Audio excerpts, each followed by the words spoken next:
Abang live ya.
Waalaikumsalam.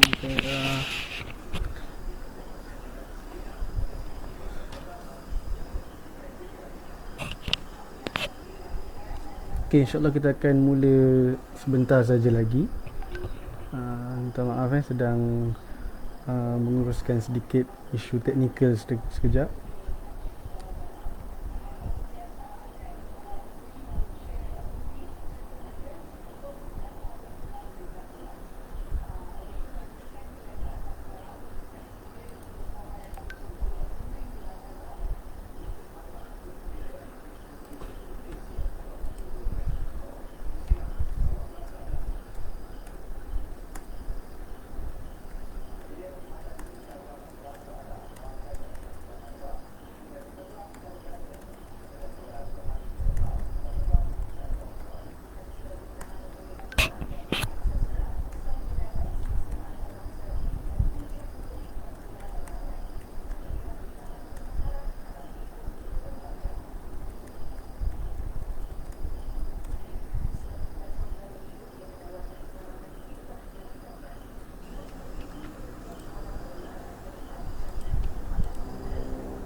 Okay.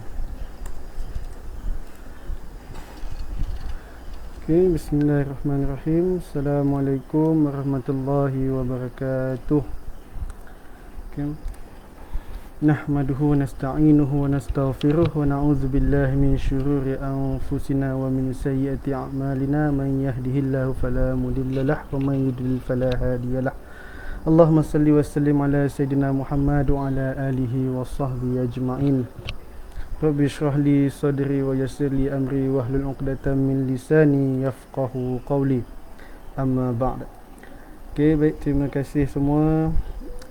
Pertamanya saya ucapkan terima kasihlah kepada pimpinan Komrad yang sudi menjemput saya untuk buat perkongsian, just berkongsi ilmu lah sempena Maulidur Rasul pada hari semalam. Tapi tak kisahlah, sepatutnya cadangnya nak buat pada hari semalam kan, tapi tak apalah, kita tangguhkan hari ni. Sebab kita nak mengingati Nabi pun tak semestinya pada tarikh Maulidur Rasul saja kan. Kita dianjurkan untuk mengingati Nabi pada setiap masa. Okey, baiklah. Jadi insya-Allah baik, kita akan teruskan. Saya adjust sikit.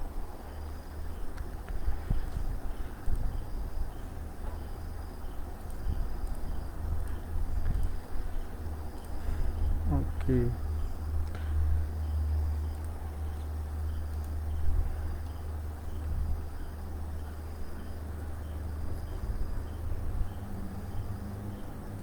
Okey, baiklah.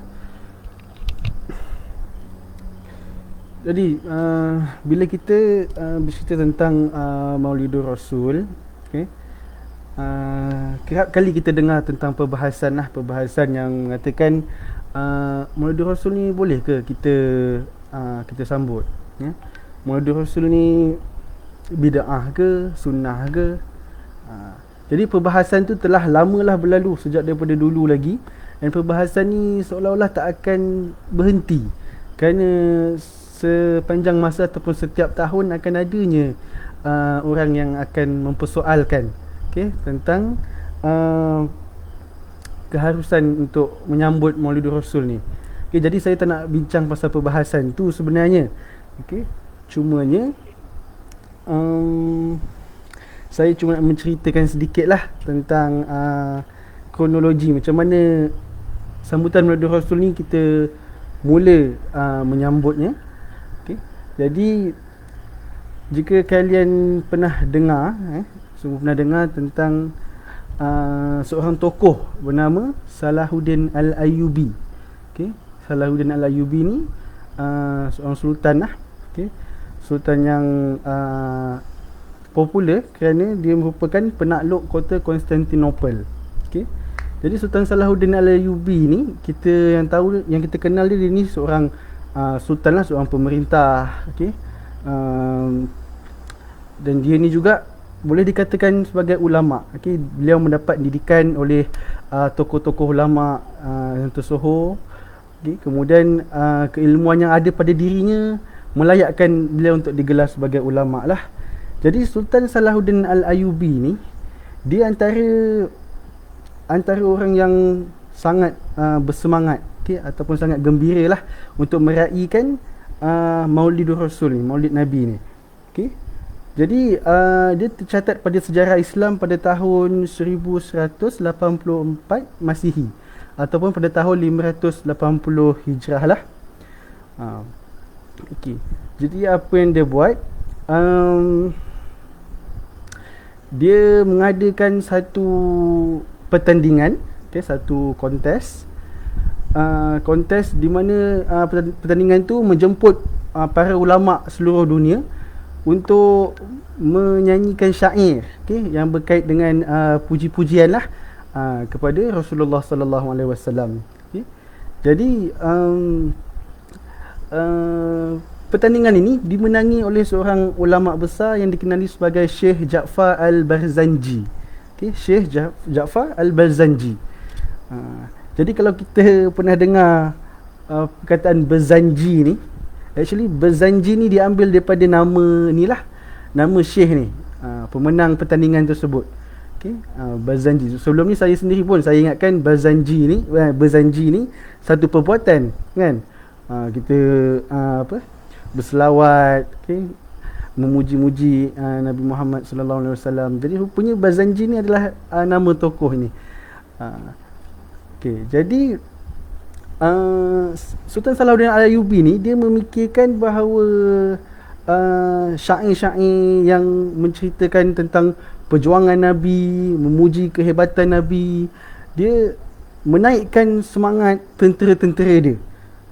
Apatah lagi sewaktu itu mereka sedang berhadapan dengan perang salib, okay, tentera salib.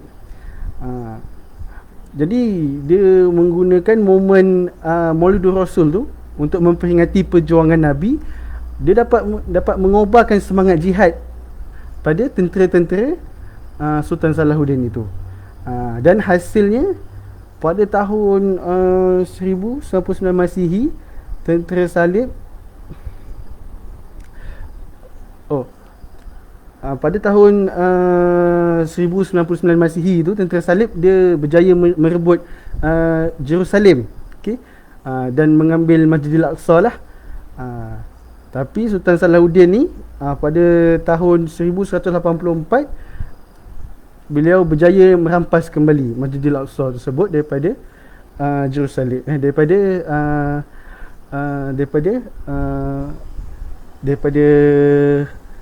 orang Yahudi lah. Okay. Jadi itu sedikit sejarah menunjukkan bahawa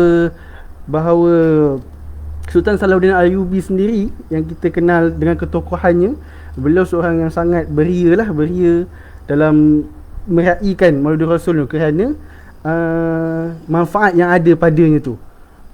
Okay, kalau kita comparekan dengan kita zaman sekarang ni, okay, kita boleh meraihkan hari kelahiran yang di-Pertuan Agong, okay? Kita ada hari keputeraan, kita siap ada cuti lagi. Jadi apa bezanya jika kita letakkan Rasulullah tu sebagai yang utama? Okay, sama juga kita sambut hari keputeraan baginda YDP Agong kita. Pada masa yang sama kita juga menyambut hari kelahiran baginda Nabi sallallahu alaihi wasallam. Jadi di mana pada sambutan Maulidur Rasul ni dia memberi manfaat yang banyak pada kita, membantu kita untuk menyegarkan lagi ataupun mengingat kembali perjuangan Nabi, mengingat kembali sunnah-sunnah baginda, mengulang hadis-hadis baginda. Kalau kita tengok kat social media pada hari Maulidur Rasul, macam saya tengok kat status WhatsApp, banyak menceritakan balik tentang kisah-kisah Nabi. Okay, ramailah daripada kontak saya tu, student-student semua, diorang menceritakan kembali perjuangan Nabi semua. Jadi ini membantu kita untuk refresh. Setiap tahun kita refresh balik kita punya kecintaan terhadap Nabi Muhammad sallallahu alaihi wasallam. Okey, so jadi itu sedikit sebanyaklah tentang sirah bagaimana terjadinya sambutan Maulidur Rasul ni. Okey. Kemudian saya nak berkongsi 3 buah cerita lah. 3 buah cerita atau peristiwa berkenaan dengan sepanjang kehidupan Rasulullah yang berkait dengan sahabat-sahabat baginda, untuk kita ambil sedikit pedoman lah, sedikit hikmah daripada cerita tersebut. Okey. Jadi cerita yang pertama, okay, cerita yang pertama menceritakan tentang Abdullah bin Ummi Maktum. Okay.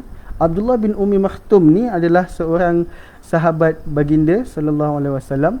Beliau merupakan seorang muallaf yang baru memeluk Islam, dan beliau ni dilahirkan dalam keadaan buta. Okay, buta sejak lahir lagi. Okey. Pada suatu hari Rasulullah sallallahu alaihi wasallam sedang berdakwah kepada pembesar-pembesar Quraisy. Okey. Macam Abu Lahab, okey, Abu Jahal. So mereka ni pembesar-pembesar Quraisy lah. Okey, pada waktu Rasulullah sedang berdakwah kepada pembesar Quraisy ni, pada waktu tu dikatakan waktu yang paling sesuai lah untuk Rasulullah berjumpa dan menceritakan tentang Islam kepada pembesar-pembesar Quraisy ni, dengan harapan pembesar-pembesar Quraisy ni dapat memeluk Islam dan kemudian memberi manfaat yang besar lah kepada agama Islam. Okay. ketika Rasulullah sedang berdakwah kepada pembesar Quraisy tu, Abdullah bin Umi Maktum ni datang bertemu Rasulullah. Okay. Jadi Abdullah bin Umi Maktum ni dia nak bertanyakan soalan, sebenarnya nak bertanyakan soalan kepada Rasulullah. Jadi kehadiran dia macam mencelah lah perbualan Rasulullah dengan pembesar Quraisy tu. Dan soalan daripada Abdullah bin Umi Maktum ni seolah-olah macam mendesak Rasulullah untuk mendapatkan jawapan. Jadi Rasulullah ni dia seperti rasa macam terganggu lah dengan celahan daripada Abdullah ibn Umi Maktum ni. Jadi Abdullah bin Umi Maktum ni dia buta, dia tak perasan lah yang Rasulullah sedang berdakwah kepada pembesar Quraisy. Abdullah bin Umi Maktum ni diingatkan Rasulullah tengah sembang-sembang kosong je dengan sahabat baginda ke. Jadi Rasulullah bila dia rasa macam terganggu, jadi beliau punya muka sedikit berubah, air muka baginda lah sedikit berubah, kening dia macam ternaik sedikit waktu memandang Abdullah bin Umi Maktum. Kemudian Rasulullah mengabaikan soalan Abdullah bin Umi Maktum, terus berdakwah kepada para pembesar Quraisy. Kemudian tindakan Rasulullah ni dia ditegur oleh Allah Subhanahu Wa Taala melalui surah Abasa. Okey, Abasa wa Tawalla tu. Okey, daripada ayat awal hingga akhir. Okey, ayat surah Abasa ni menegur perbuatan Rasulullah yang mengatakan sebaiknya Rasulullah menyantuni soalan daripada Abdullah bin Umi Maktum ni. Teguhan kepada Rasulullah ni dia menunjukkan, bukannya nak menunjukkan bahawa Rasulullah ni telah melakukan kesalahan. Okay? Jika Rasulullah buat macam tu pun, macam kita lah, biasa kalau kita tengah berbual ada orang mencelah, kita rasa terganggu, kita punya air muka berubah. Tak pun kita boleh sound direct je dekat orang yang mencelah tu kan. Tapi Rasulullah ni, benda tu, perkara tu kalau ikutkan kecil je, tapi Allah tegur untuk menunjukkan kekuasaan Allah dalam menjaga kemaksuman Rasulullah sallallahu alaihi wasallam. Okey.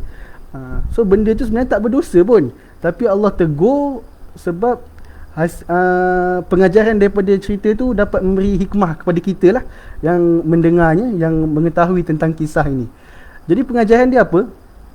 Pengajaran dia seolah-olah mengatakan, kalau kamu nak berdakwah kepada VIP sekalipun, kan, berdakwah kepada pembesar Quraisy tu kira VIP lah. Nak berdakwah kepada VIP sekalipun, janganlah engkau abaikan suara rakyat marhin ni. Okay? Macam Abdullah bin Umi Maktum ni kira macam rakyat biasa lah, rakyat marhin. Apatah lagi Abdullah bin Umi Maktum ni dah sedia Islam dan dia mengharapkan pencerahan tentang Islam tu untuk menambah kefahaman lah, menambah ilmu dia. Jadi yang para pembesar Quraisy tu, walaupun dia VIP, Rasulullah menyantuni VIP tu lebih utama, pun tidak memberi hidayah kepada para pembesar Quraisy tu. Dan para pembesar Quraisy tu, contoh macam Abu Jahal, Abu Lahab tu, akhirnya mati dalam keadaan kafir juga. Tak sempat pun masuk Islam. Okay? Jadi itulah, memang hidayah tu sebenarnya milik Allah lah. Rasulullah cuma boleh usaha untuk berdakwah saja. Okay?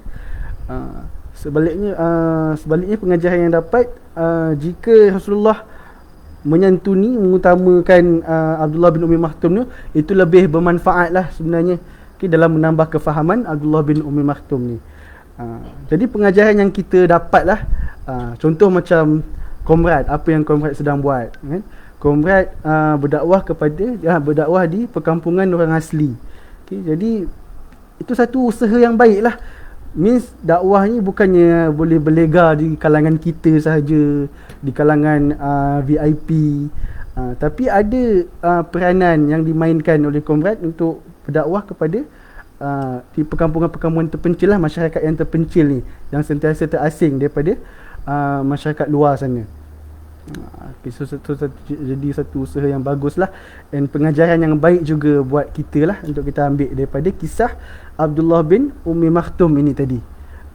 Okey, jadi ini kisah yang pertama, dan itu pengajaran dia. Jadi kita pergi pada kisah yang kedua pula. Okey, so kisah yang kedua ni dia menceritakan tentang sahabat Rasulullah yang bernama Hatib. Okay? Hatib bin Abi Balta'ah. Nama ni jangan dengar lah. Saya sendiri pun jangan dengar tentang Hatib bin Abi Balta'ah ini. Okay? Jadi cerita mengenai Hatib ni, cerita ni ketika Rasulullah sedang bermesyuarat untuk membuka kota Mekah. Okay? Ini kisah peristiwa Fathul Mekah lah. Rasulullah sedang bermesyuarat dengan sahabat-sahabat baginda, dan mesyuarat ni bukan mesyuarat yang biasa-biasa saja. Mesyuarat ni adalah mesyuarat yang sangat sulit. Okay? Sebab dalam mesyuarat tu membincangkan tentang strategi bagaimana untuk masuk ke dalam kota Mekah Al-Mukarramah secara senyap, tanpa disedari oleh penduduk Quraisy di sana. Ini untuk peristiwa Fathul Mekah lah. Jadi yang hadir dalam mesyuarat tu semua hanyalah sahabat-sahabat baginda yang diberi kepercayaan penuh oleh Rasulullah SAW, termasuklah Hatib bin Abi Balta'ah ini. Okay? Jadi jadi setelah mesyuarat ini berakhir, Hatib bin Abi Balta'ah ni dia mempunyai ahli keluarga di kota Mekah lah. Mempunyai ahli keluarga di kota Mekah. Jadi dia terasa bimbang, terasa risau. Okay? Jika tentera Islam masuk ke kota Mekah, dia bimbang ahli keluarganya diapa-apakan, bimbang ahli keluarganya mungkin dicederakan. Sebab ahli keluarga yang ada di kota Mekah tu kebanyakannya bukan Islam lagi, belum Islam lagi. Okay? So yang Islam ni dah berhijrah lah ke Madinah. Jadi apa yang Hatib ni buat, dia telah menulis satu surat yang menceritakan tentang strategi Rasulullah dan tentera Islam untuk menyusup masuk ke dalam kota Mekah tu. Jadi surat tersebut telah diserahkan kepada seorang wanita. Wanita ni dia tugasnya seolah macam postman lah. Dia penunggang kuda bersurat, membawa surat tu untuk dihantar ke kota Mekah dan diberikan kepada keluarga Abi Balta'ah, keluarga Hatib bin Abi Balta'ah ini. Jadi Rasulullah ni dia ada SB, okay? Special branch. Dia ada SB. So SB dia para malaikat lah. So dia mendapat wahyu daripada langit. Malaikat mengkhabarkan kepada Rasulullah tentang perbuatan Hatib ni. Jadi Rasulullah telah mengarahkan masa tu Saidina Ali dan Miqdad, okay, sahabat Rasulullah, Saidina Ali dan Miqdad, untuk mengejar wanita berkuda tersebut sebelum surat tu sampai dekat kota Mekah. Jadi peristiwa Fathul Mekah ni pun menunjukkan, dalam peristiwa yang saya ceritakan ni pun menunjukkan kebesaran Allah dalam menjaga strategi perang oleh Rasulullah ni, supaya rahsia ni tak sampailah dekat kota Mekah. Di mana kalau sampai, mestilah peristiwa Fathul Mekah ni tak berlaku. Mereka dah aware lah yang Rasulullah dan tentera Islam nak datang menyusup masuk kota Mekah. Okay? Jadi bila Saidina Ali dan Miqdad tadi dah jumpa wanita tersebut, jadi dia soal siasat dulu. Okay? Betul tak kau telah bawa surat daripada Hatib tadi? Okay? Mula-mula wanita berkuda tu dia menafikan. Dia kata tak ada. Jadi Saidina Ali dan Miqdad ni geledahlah kuda wanita tersebut. Geledah cari, tak jumpa. Kemudian Saidina Ali ugut dia. Saidina Ali ugut wanita tersebut, jangan sampai aku terpaksa menelanjangkan engkau. Maksudnya nak geledah badan dia pula lah, pasal tak jumpa kat kuda kan. Jika ada surat tu, baik serahkan terus pada dia. Kemudian sebab wanita tu tengok Saidina Ali bertegas, nampak kesungguhan dia nak cari surat tu, dia pun keluarkan surat tu daripada sanggul dia. Surat tu dia sorok dekat sanggul dia. Dia keluarkan surat tu, dia serah kepada Saidina Ali dan Miqdad. Saidina Ali dan Miqdad bawa surat tu kepada Rasulullah dan tunjukkan surat tersebut. Rasulullah bacalah kandungan surat tersebut. Memang menceritakan sepenuhnya strategi baginda dan tentera Islam untuk menyusup masuk ke kota Mekah. Kemudian Rasulullah pun panggil Hatib. Okey. Panggil Hatib. Kemudian bertanyalah, Hatib, betul tak kau telah telah menyediakan surat ni untuk dihantar kepada keluarga kau di kota Mekah? Hatib pun mengaku. Dia mengaku. Tapi dia minta maaf lah. Dia kata, ya Rasulullah, bukanlah bermaksud aku menghantar surat ni aku mengkhianati engkau. Bukanlah bermaksud aku ni telah murtad. Tidak lain tidak bukan aku menghantar surat ni untuk menjaga ahli keluarga aku di sana. Sebabnya ahli keluarga yang ada di kota Mekah ni masih lagi menjaga harta-harta mereka lah.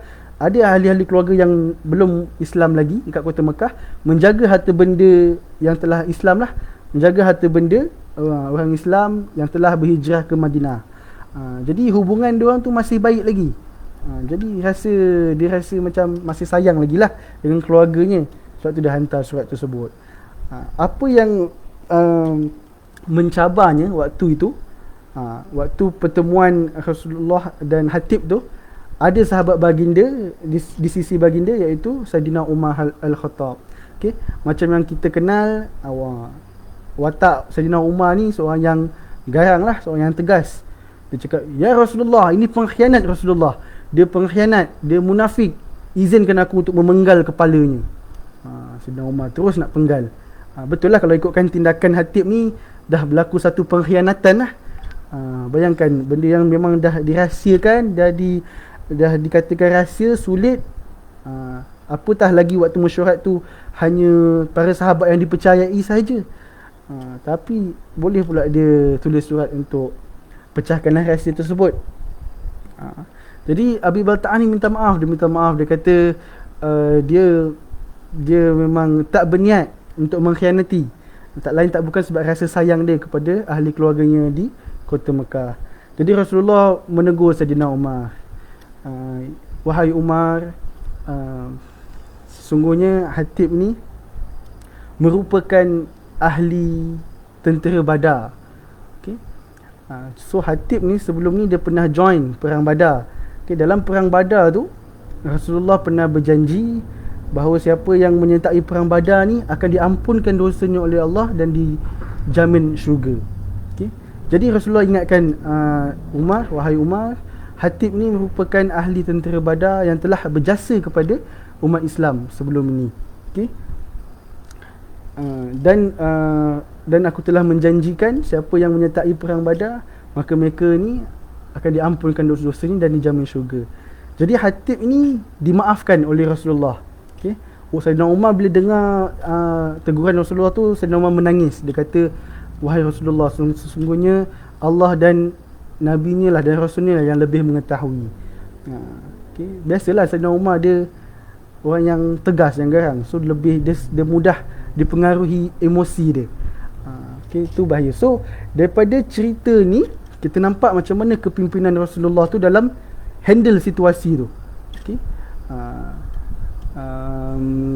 Dia dapat membendung rahsianya daripada terbongkar. Dalam masa yang sama dia memaafkan kesalahan sahabatnya dan dia mengawal kemarahan Saidina Umar Al-Khattab. Okay, so jadi pemimpin ni kita tak boleh ikutkan emosi. Memang banyak perkara yang kita kena ambil kira lah sekeliling kita.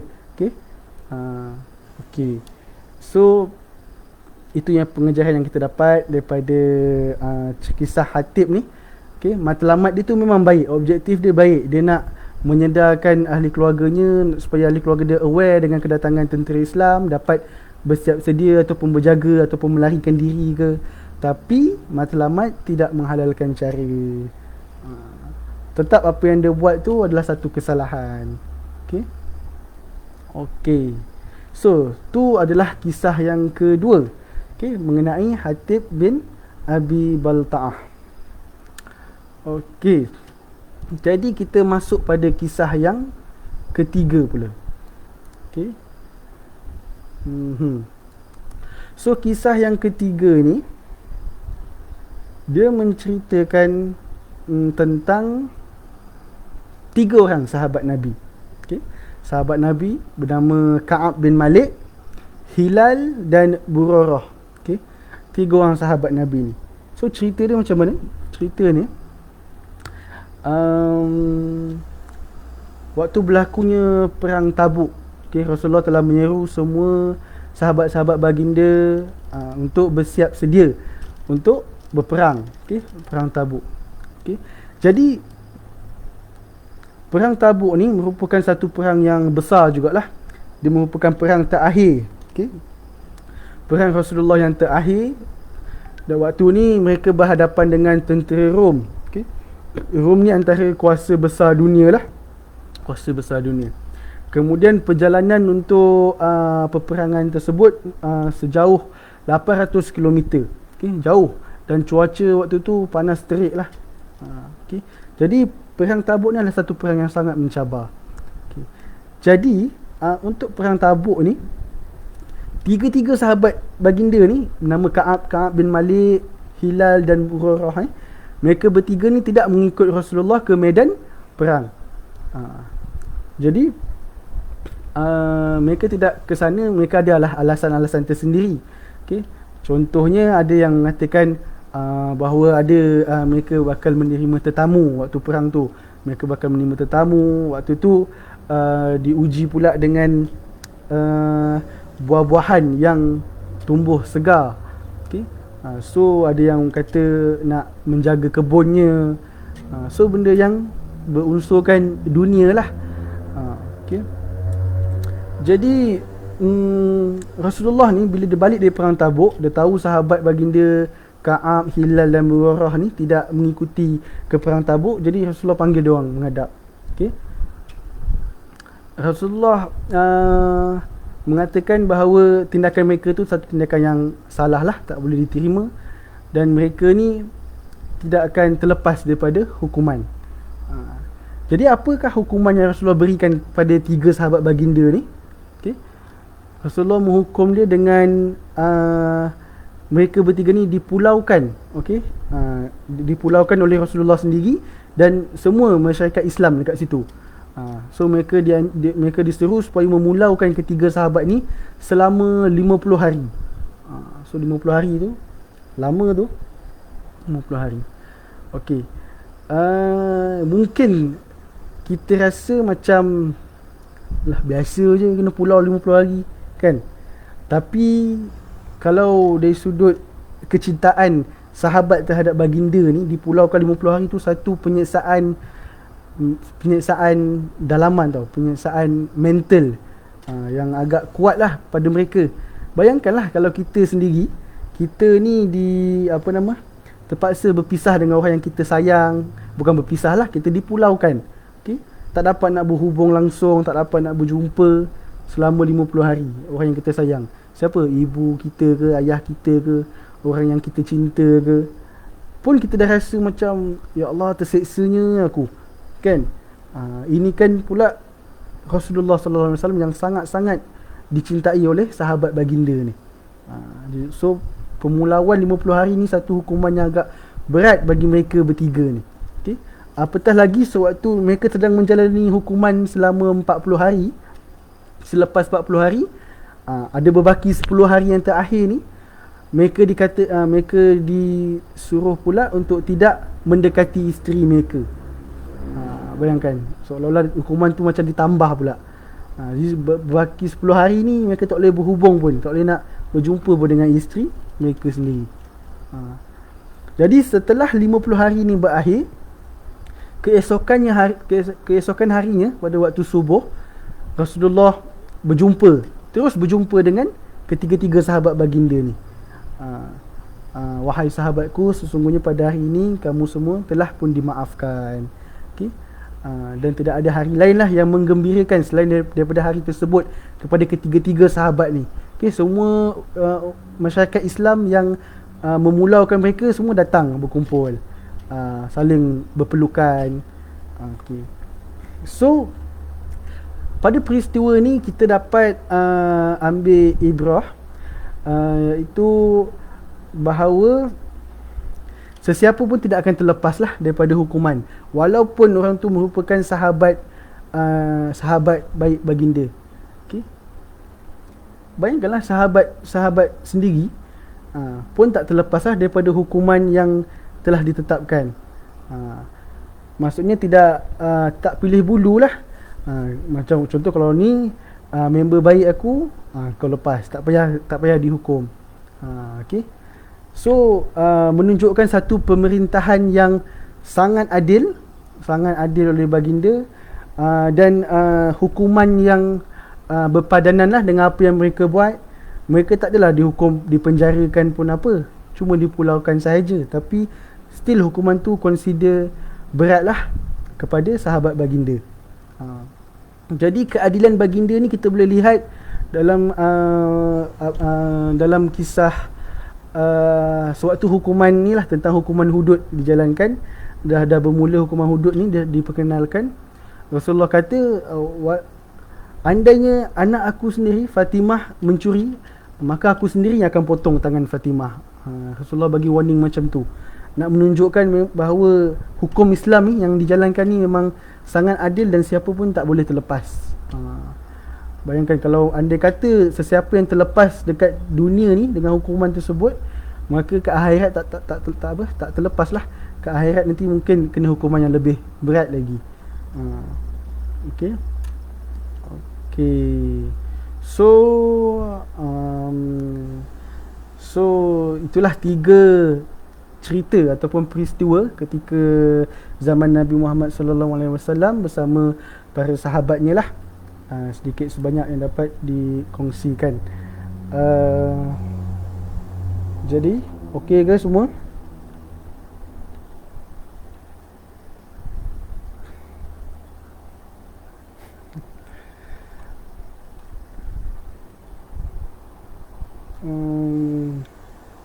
Ada apa-apa soalan ke?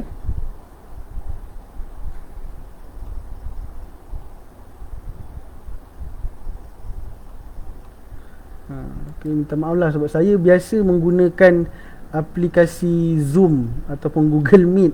Okay, kalau macam waktu mengajar kan, saya biasa gunakan aplikasi tu. FB Live ni saya memang tak familiar daripada dulu sampai sekarang. Ada akaun FB tapi itulah tak aktif, tak berapa aktif. Jadi saya tak faham sangat dia punya kegunaan dia punya cara-cara nak menggunakannya, nak memanfaatkannya. Okey. Jadi saya rasa itulah sedikit perkongsian tentang peristiwa yang dialami oleh Rasulullah dan para sahabatnya. Ada apa-apa soalan ke? Saya ingatkan ada soalan. Okay.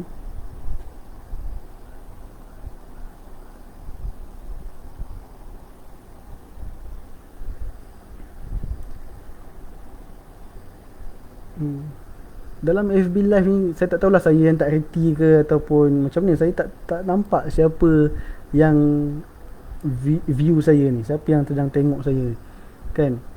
Kalau Google Meet ataupun Zoom, nama seorang-seorang semua terpapar kan. Kalau student saya senang lah saya nak sebut nama. Jadi saya cuma nampak komen je lah, nampaklah nama-nama orang yang komen, tapi siapa yang sedang view ni saya tak nampak. Okay.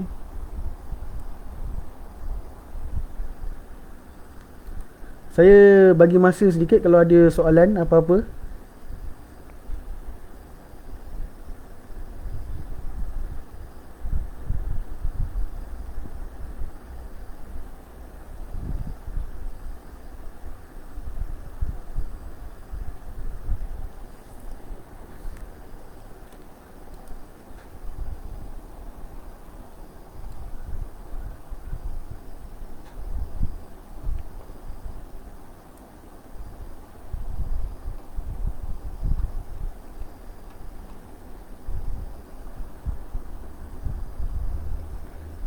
Ada soalan daripada Hanan Akilah. Tolong ulang nama sahabat-sahabat yang kena pulau tadi. Nama sahabat-sahabat yang kena pulau tadi, pertama Ka'ab bin Malik, kemudian Hilal ni adalah nama penuh dia, saya tak ingat saya sebut nama Hilal tadi, dengan Bararah. So mungkin boleh try search lah. Nanti saya cuba cari balik, kalau jumpa nanti saya boleh maklumkan semula. Ada soalan lagi kat atas tak perasan? Minta maaf tengah cari. Oh tak ada, tu je lah soalannya kan. Yang tadi yang saya dah jawab tadi. Okey. Ada soalan lain?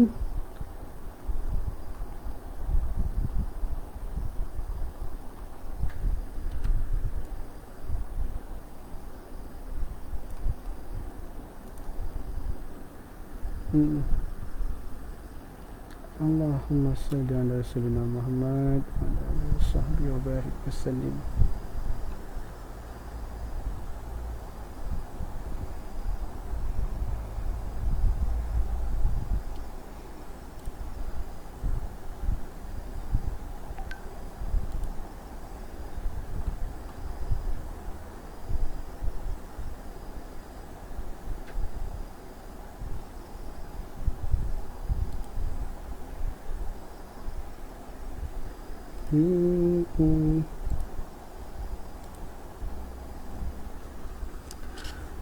Okey, saya ada apa?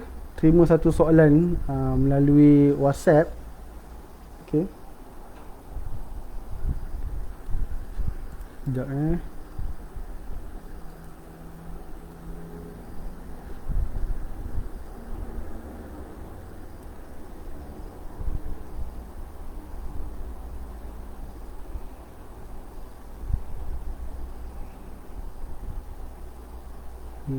Siapa yang ada soalan bolehlah send terus dekat komen tu tak perlulah WhatsApp saya.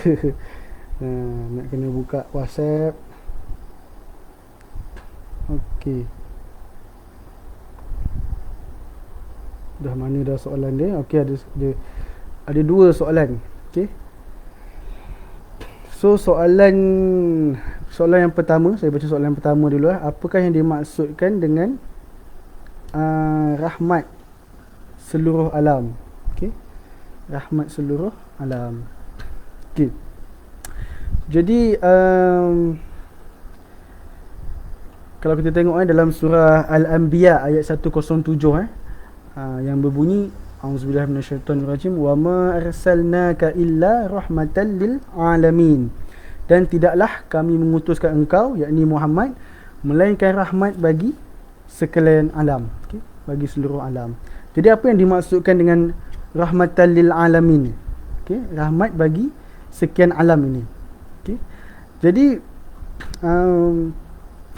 ada pandangan ulama yang mentafsirkan bahawa sekalian alam ni merujuk kepada seluruh manusia lah, seluruh umat manusia, tidaklah termasuk haiwan dan tumbuh-tumbuhan, tidak termasuk, walaupun mereka tu sebahagian daripada alam, tapi rahmatan lil alamin ditujukan kepada umat manusia di atas muka bumi inilah. Jadi bila dikatakan umat manusia,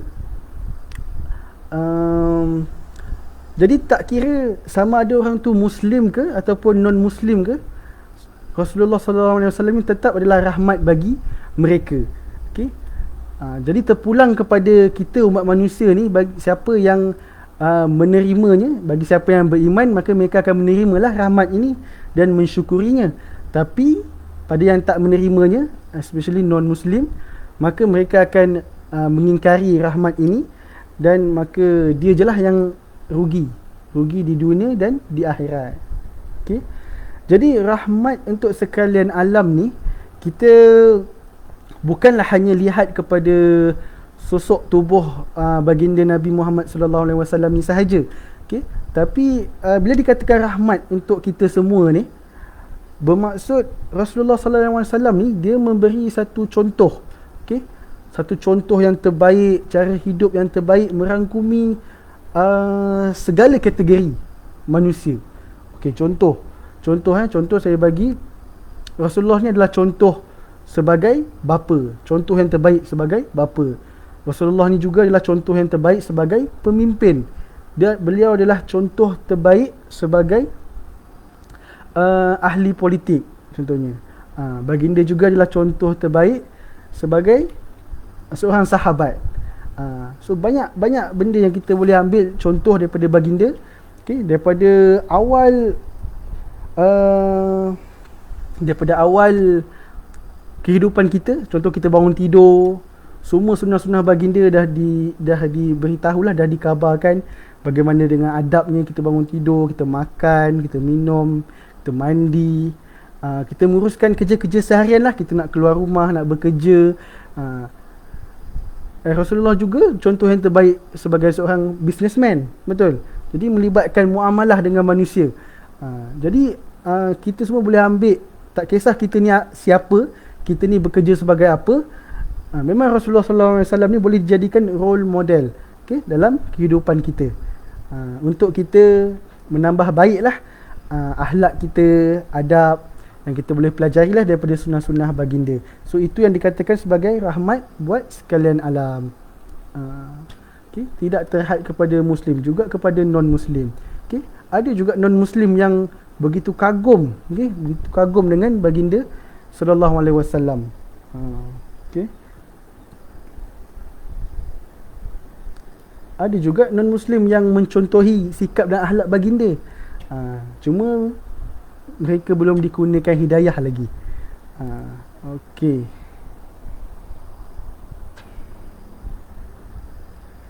Okey, sama-sama dengan Haziq Nazari. Waalaikumsalam warahmatullahi.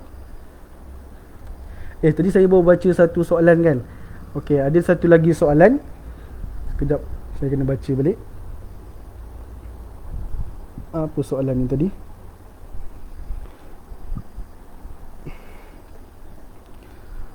Okey, pada zaman yang penuh dengan cabaran ini, bagaimana hendak menjadi umat Nabi Muhammad yang terbaik?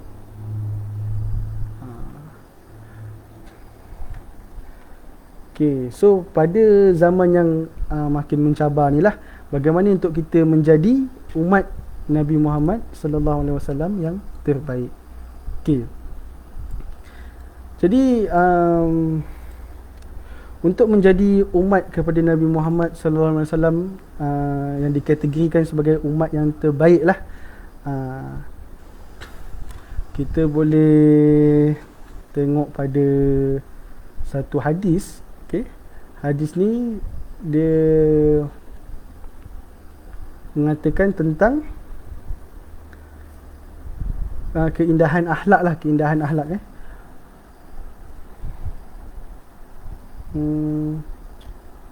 Minta maaf, saya tak ingat sangat hadis dia. Okey. Tapi apa yang saya boleh kongsikan berkaitan dengan untuk menjadi umat yang terbaik ini ialah dengan kita mencontohi semua sunnah baginda dan kita cuba baiki akhlak kita untuk menjadi akhlak yang terbaik, seolah-olah kita nak jadi macam Nabi Muhammad. Walaupun kita tahu kita tak boleh nak jadi baginda Nabi sallallahu alaihi wasallam secara sepenuhnya, tapi kita cuba sedaya upaya untuk mengikuti sunnah baginda daripada awal hingga ke akhir. Setiap segi kehidupan baginda tu yang baginda lakukan, kita cuba contohi sebaik mungkin yang kita mampulah, sedaya mampu. Walaupun memang tak sempurna, kita memang tak boleh nak jadi sempurna macam baginda, tapi kita boleh usahakan, okay, untuk mencontohi sikap dan akhlak baginda. Okay. Andai kata seseorang tu berilmu, okay, yang saya tekankan ni pada akhlak, pada akhlak. Andai kata seseorang tu berilmu, menuntut ilmu, sama macam sunnah Nabi lah, sunnah baginda. Kita menuntut ilmu, menambah ilmu pengetahuan agama ke, atau bersifat non religious, okay, apa-apalah berkaitan engineering ke, doktor ke. Kita ilmu tinggi, mungkin taraf sampai PhD, sampai dapat doktor, sampai profesor, tapi kita tinggalkan akhlak ni, okay? Adakah kita ni akan dihormati? Macam mana? Sedangkan akhlak ni dia seolah-olah menggambarkan diri kita sebenarnya, okay? Orang kata biarlah kita tak pandai pun, tapi kita beradab, kita ada akhlak yang baik. Sebab orang akan kenang kita dengan akhlak kita, okay? Bukan sebab ilmu yang ada pada kita. Okay? Sama juga macam title apa-apalah, jawatan ke, kita pegang sebagai pemimpin, seorang pemimpin negara, okay? Menteri ke, YB ke, seorang yang disegani lah, dihormati ramai, okay? Tapi kita tak ada akhlak yang baik, okay?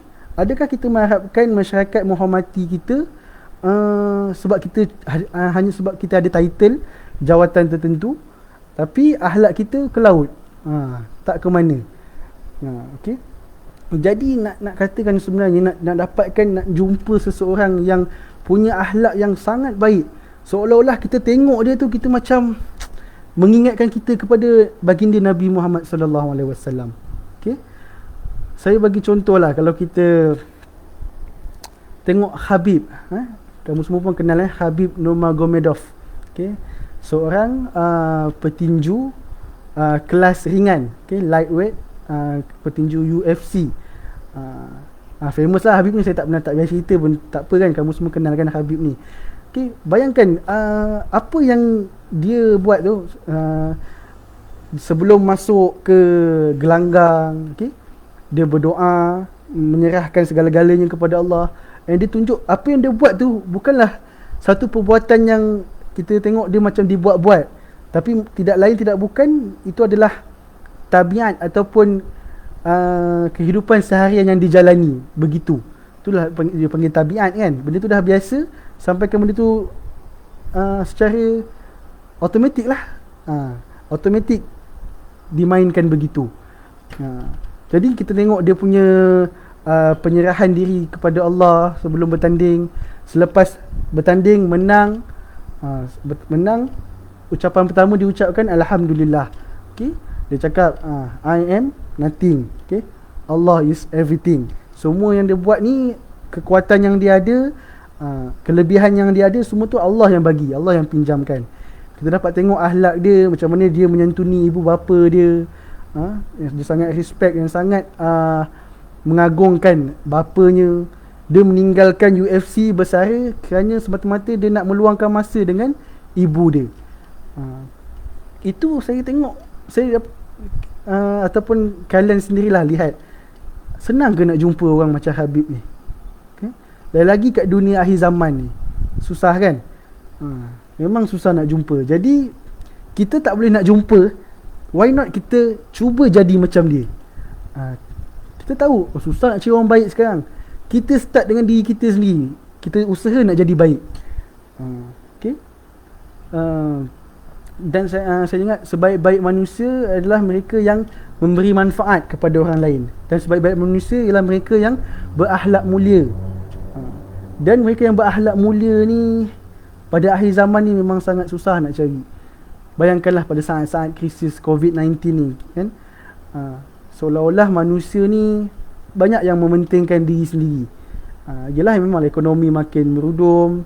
Okay? Adakah kita cuba ambil tahu apa khabar jiran kita kat sebelah sana? Apa khabar jiran kita terdekat? Ada yang tak cukup makan ke? Banyak masalah waktu COVID-19 ni. Kalau kita lihat kes-kes kecurian makin meningkat. Okay? Kes-kes jenayah kecurian, ramai orang makin terdesak, makin tertekan. Okay? Hatta kalau yang non-Muslim, ada yang sampai bunuh diri sampai. Okay? Kalau kita dengar kes pilot Mas ke, pilot Mas, dia agama Hindu lah, orang India. Dia bunuh diri lepas dia kena buang kerja, seolah-olah macam dah tak ada harapan langsung untuk dia. Okay? So macam mana kita cuba memberi manfaat, okay, daripada diri kita, cuba memberi manfaat yang terbaik terhadap orang sekeliling kita. Jadi bagi saya, harap untuk menjawablah soalan, maksudnya bagi menjadi umat yang terbaik pada akhir zaman ni, kita cuba sempurnakan akhlak kita lah. Cuba sempurnakan akhlak kita. Biarlah orang kata, biarlah tak handsome, tak cantik, janji akhlak baik. Biarlah tak pandai dan sebagainya, janji akhlak baik. Akhlak tu utamakan lah. Tapi kalau dapat semua sekali, akhlak baik, bijak, bonus lah, jadi bonus kepada kita. Okay.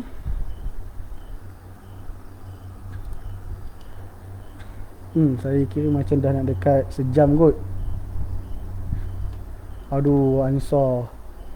Assalamualaikum. Saya nak bertanya tentang berselawat ke atas Nabi Muhammad. Ramai yang pandang enteng. Jadi saya nak tahulah apa kelebihan berselawat ini di dunia dan di akhirat bagi yang mengamalkannya. Jadi untuk menjawab persoalan Ansar ni berkaitan dengan selawat, of course lah banyak sangat kelebihan untuk berselawat ni. Okay? Sekali kita berselawat kepada baginda Nabi sallallahu alaihi wasallam, Allah balas 10 kali selawat ke atas kita. Okay?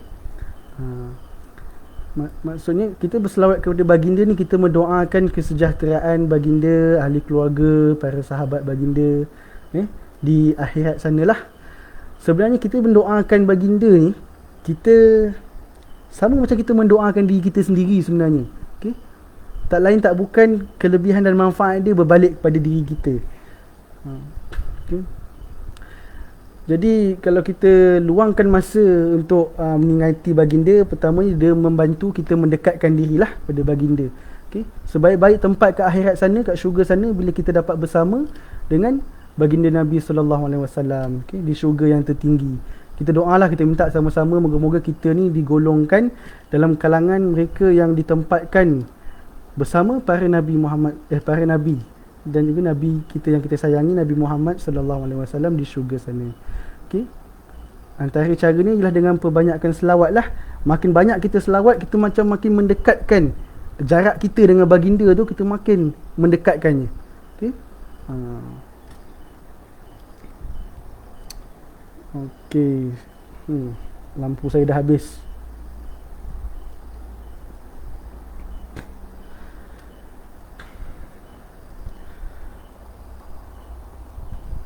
Okeylah, saya rasa tu je lah, hampir sejam saya bersiaran. Rasa dah tak nampak dah soalan lain. Cukup lah, apa-apa soalan nanti untuk next program. Okay. Rasa dah tak ada apa kot. Okay. So saya ucapkan terima kasih banyak kepada Komrad, okay, barisan kepimpinan Komrad atas jemputan ni lah. Saya minta maaf atas sebarang kekurangan daripada pihak saya. So segala yang baik tu daripada Allah, segala yang lemah tu memang daripada kelemahan saya sendiri. Saya minta maaf, masih lagi dalam proses nak perbaiki diri. So segala apa pesanan yang saya berikan kepada semua tu sebenarnya semua saya tuju pada diri saya juga. Masih dalam proses untuk meningkatkan kecintaan kepada Nabi Muhammad sallallahu alaihi wasallam, nak memperbaiki diri, menguruskan masa untuk berselawat kepada baginda. Andainya sehari kita dapat luangkan masa untuk berselawat kepada baginda tu, memang satu nikmat lah, satu nikmat. Okay? Biasanya kita diingatkan untuk berselawat ni pada hari Jumaat ni kan. Kita kadang-kadang lupa, lalai untuk berselawat pada hari-hari lain.